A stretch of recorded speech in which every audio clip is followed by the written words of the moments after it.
Bonjour et bienvenue sur InGlobal Trading, la chaîne dédiée à l'information, à la formation et aux conseils en trading. Cette chaîne a pour but de partager avec vous les notions de base qui vous permettent de comprendre davantage ce que c'est que le trading, et pour ceux qui sont déjà avancés, les notions qui vous permettent de renforcer votre niveau de trading et de savoir comment garantir la rentabilité sur le marché du trading. Aujourd'hui, nous allons voir dans cette présentation une notion très importante, la notion de la continuité de la tendance baissière.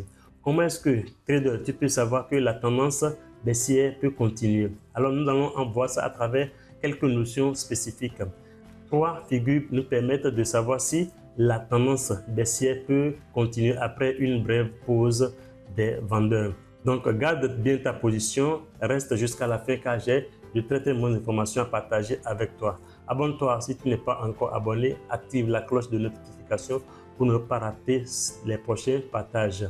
Partage cette vidéo, ça peut aider quelqu'un autour de toi pour renforcer son niveau et garantir sa rentabilité sur les marchés. Aujourd'hui, en 2026, ce n'est pas évident pour que tu sois rentable en 2026, juste après ta formation, lorsque tu ne maîtrises pas ces notions.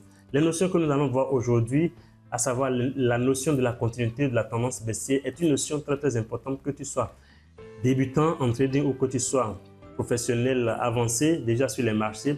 Il te faut forcément garantir la connaissance de ces notions pour te permettre de savoir si, après une brève pause, lors d'une tendance baissière, le marché va toujours poursuivre sa route.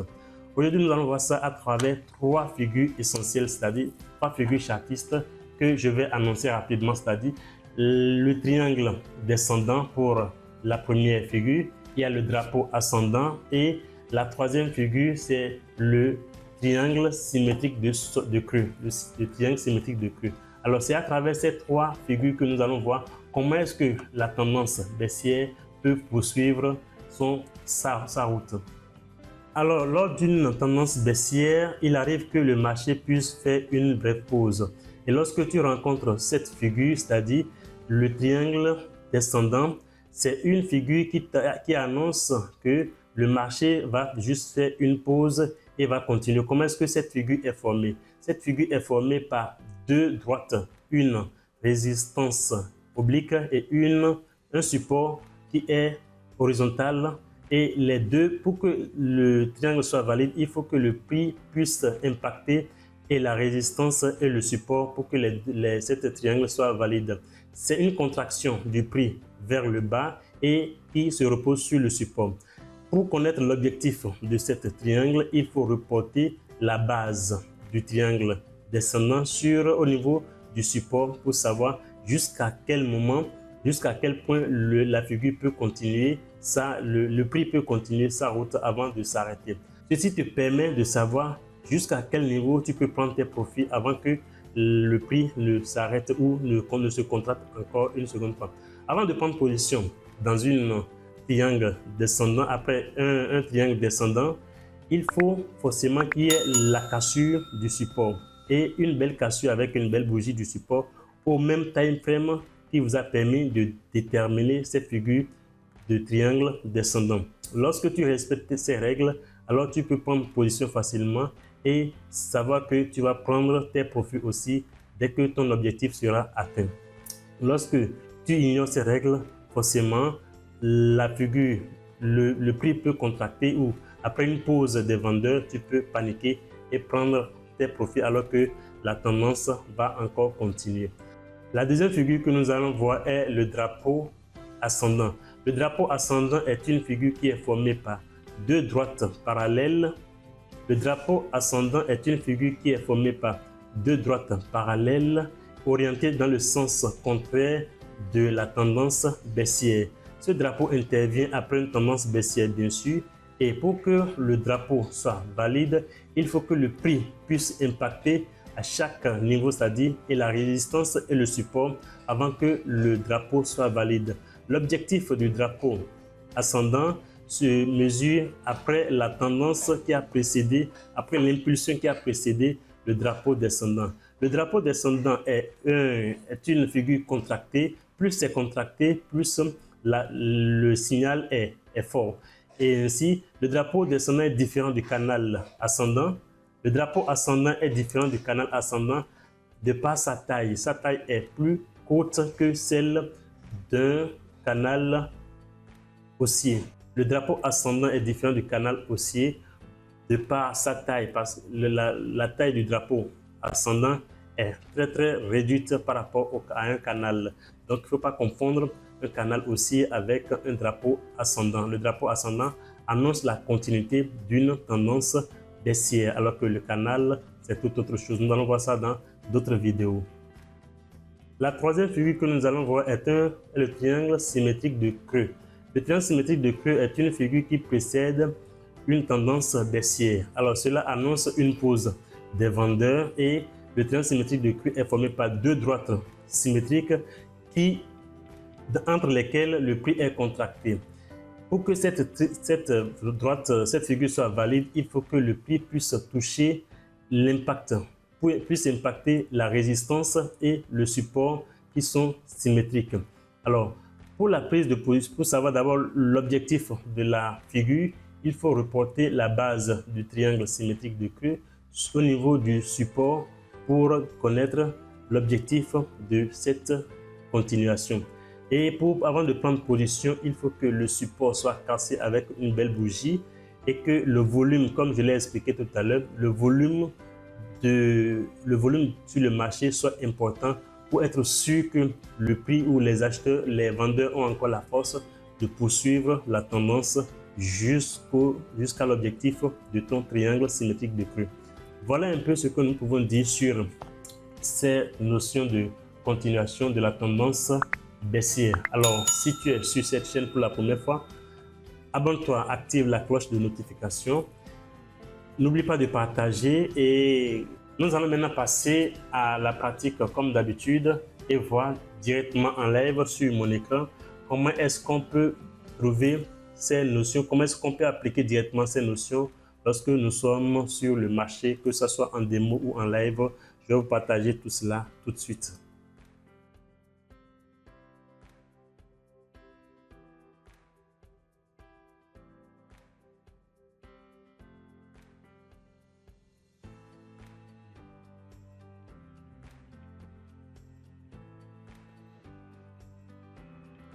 Bien, maintenant, nous allons voir sur mon écran les exemples concrets en ce qui concerne les trois figures chartistes que nous avons annoncées dans cette vidéo. La première figure que nous allons montrer, c'est d'abord la figure chartiste du triangle descendant avec la devise dollar américain et dollar canadien, USD et CAD.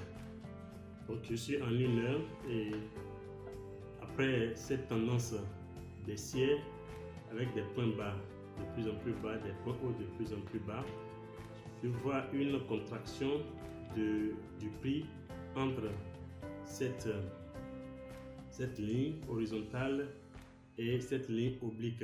Cette ligne oblique qui constitue la résistance et cette ligne horizontale qui constitue le support. Alors, nous voyons que après cette contraction de plus en plus bas et un arrêt du prix en ce qui concerne le support. Donc le prix est resté, ça n'a pas évolué au niveau du support, alors que au niveau de la résistance, le prix contractait vers le plus bas, d'accord, jusqu'au point où, au niveau des 1.39315 où il y a eu cassure du support. Donc ici c'est le support, je mets le support H1, puis ici je mets la résistance, c'est une résistance H1 oblique. Donc lorsque le prix a contracté jusqu'au niveau de 1.39315, il y a eu cassure directe avec une belle et longue bougie. Alors, nous voyons avec cette bougie, on constate réellement la présence des vendeurs qui sont encore en force. Donc les vendeurs sont encore en force ici. Et bien, après cette cassure, on va déterminer maintenant l'objectif du prix. On va déterminer l'objectif du prix et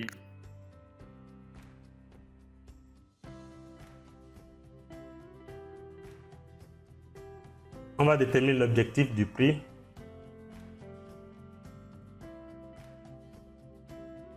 Donc, nous allons voir maintenant sur mon écran les exemples concrets qu'on va donner par rapport aux figures chartistes que nous avons citées dans la vidéo précédente.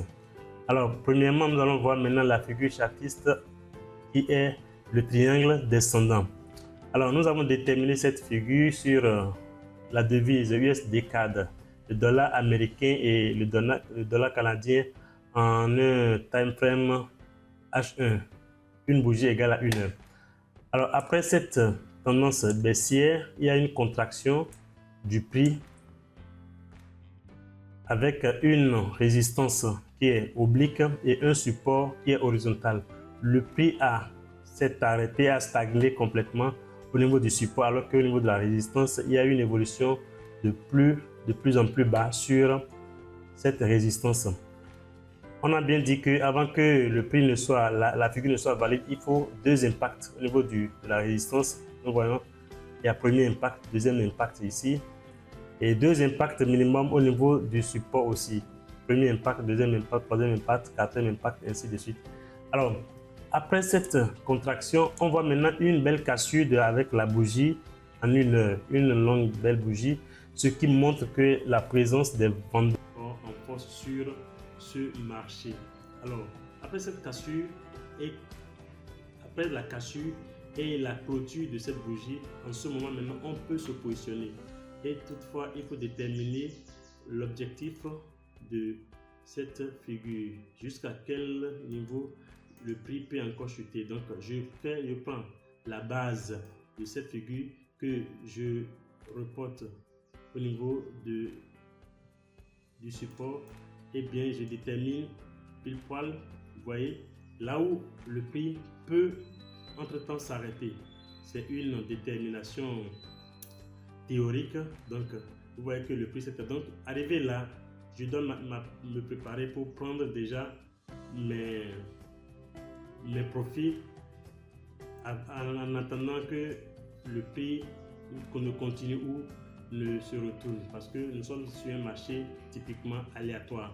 Donc, je prends mes profits et puis où je sécurise mes profits et je reste à regarder ce que le marché va faire.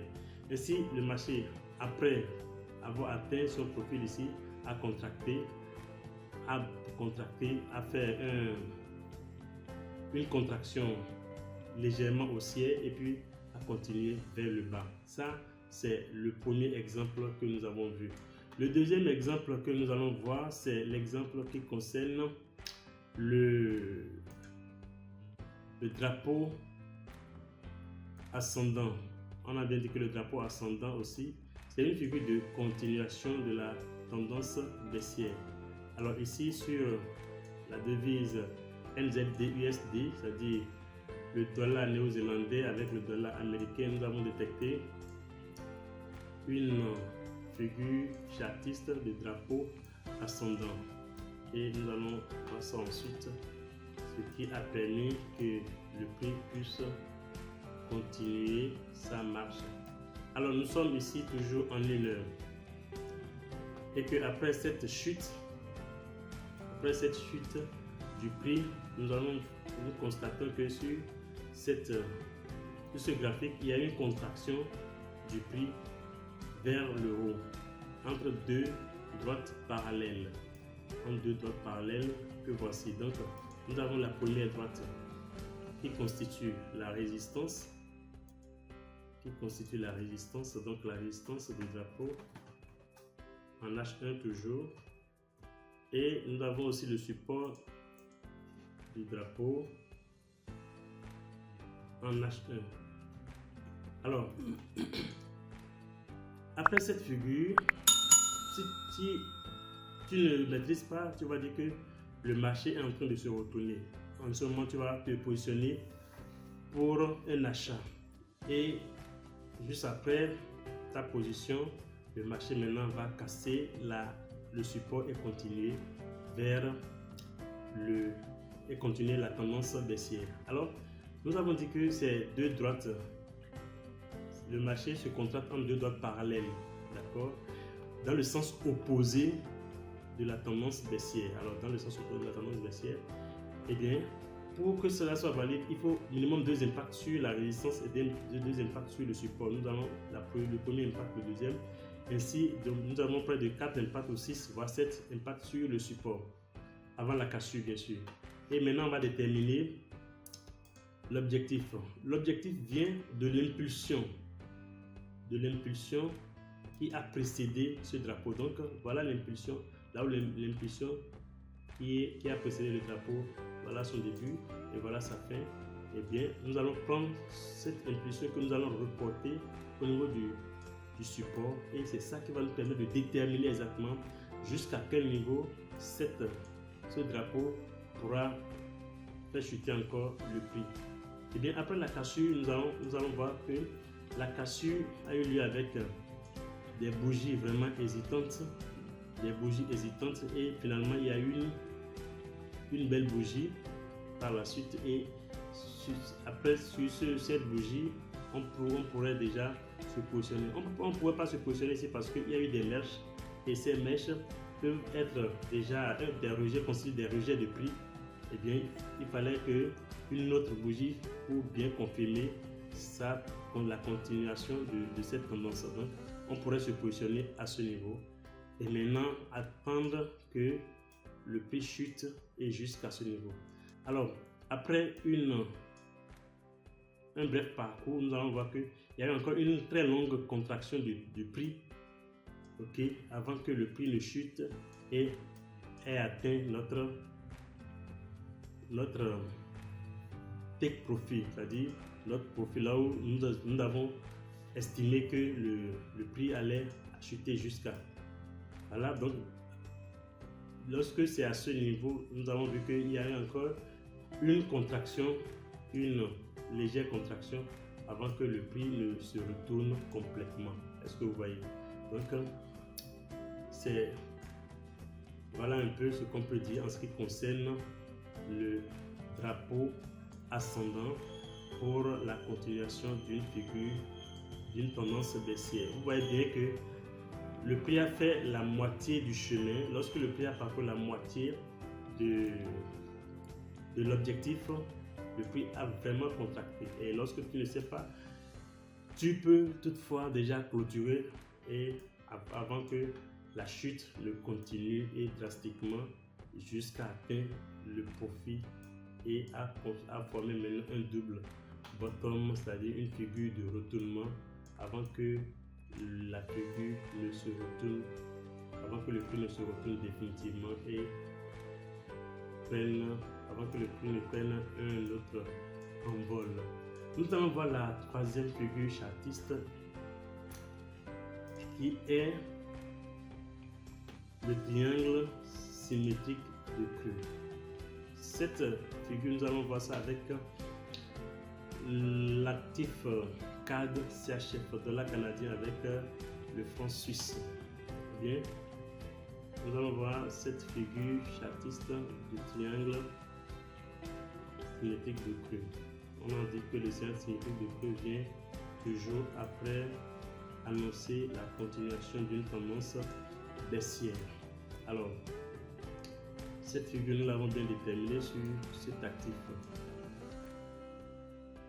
Eh bien, nous allons voir la troisième figure, c'est-à-dire la figure symétrique, le triangle symétrique de creux, qui est notre troisième figure chartiste de continuation de la tendance baissière. Alors, nous allons voir cette figure avec la devise CAD dollar canadien avec le franc suisse. Après une impulsion baissière, nous avons déterminé cette figure de triangle symétrique à ce niveau. Nous constatons une présence d'une figure de symétrique, figure de triangle symétrique que nous allons matérialiser ici.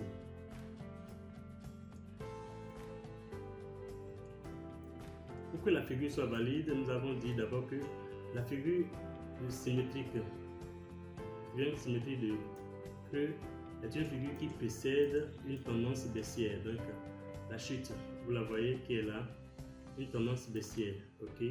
Alors arrivé à ce niveau, le prix ne chute plus, le prix stagne. D'accord. Et nous constatons qu'il y a impact entre deux droites symétriques, une oblique qui est qu'on peut appeler support H3, c'est en 3 heures, une bougie égale à 3 heures de résistance H3. Ok, donc le prix qui a stagné entre ces deux supports, ces deux droites, une résistance oblique et un support oblique. Nous constatons qu'il y a deux impacts minimum sur chaque droite. Après que le prix est stagné, on constate maintenant qu'il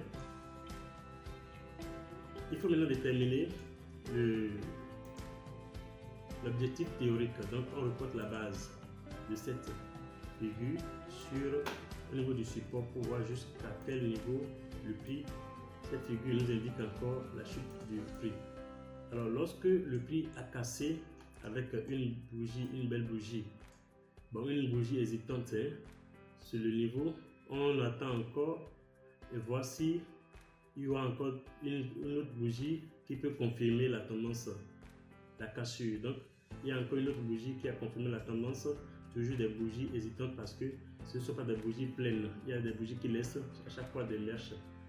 Donc lorsque tu te positionnes avec ces bougies, tu as de fortes chances que tu ne détermines pas correctement ton stop loss, tu as de fortes chances pour tomber dans une série de stop loss. Tu peux ramasser un stop loss facilement. Tu vois que lorsque la cassure, après la cassure, il y a eu encore une contraction, légère contraction vers le haut, et si entre temps tu ne déterminais pas bien ton stop loss, tu aurais pu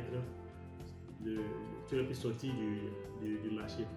Après cette cassure, on voit une longue contraction du prix. D'accord. Donc le prix vraiment il y a eu une véritable hésitation du prix. Avant véritablement une sortie, c'est-à-dire une véritable chute avant d'atteindre son objectif. Il y a des cas qui arrivent. Vu que d'abord la cassure est vraiment hésitante ici, cela nous empêche, ça permet qu'il faut savoir lire les bougies, l'information que véhiculent les bougies japonaises, il faut les connaître. Donc cette cassure est vraiment hésitante et vous voyez que ça a contracté, ça a repris, voulu se retourner, mais ça a repris encore et après une véritable hésitation, une véritable longue contraction haussière afin que le prix ne chute. Donc c'est juste un exemple pour montrer que il peut y avoir des figures de continuation et véritablement ça a continué parce que le prix a finalement chuté et atteint l'objectif théorique et puis encore plus bas même que ça. Mais entre temps tu aurais peut-être pu perdre de l'argent parce que le début était vraiment hésitant. Donc c'est voilà un peu ce qu'on peut dire sur ces notions que nous avons à développer dans cette leçon d'apprentissage sur la chaîne IM Global Trading. Merci d'avoir suivi cette vidéo, merci, et dites-nous dans les commentaires en quoi nous pouvons vous accompagner, et bien sûr toutefois gratuit avec 0 francs pour que vous puissiez atteindre une bonne performance en 2026 et la rentabilité. Merci encore à vous et que Dieu vous bénisse. À bientôt.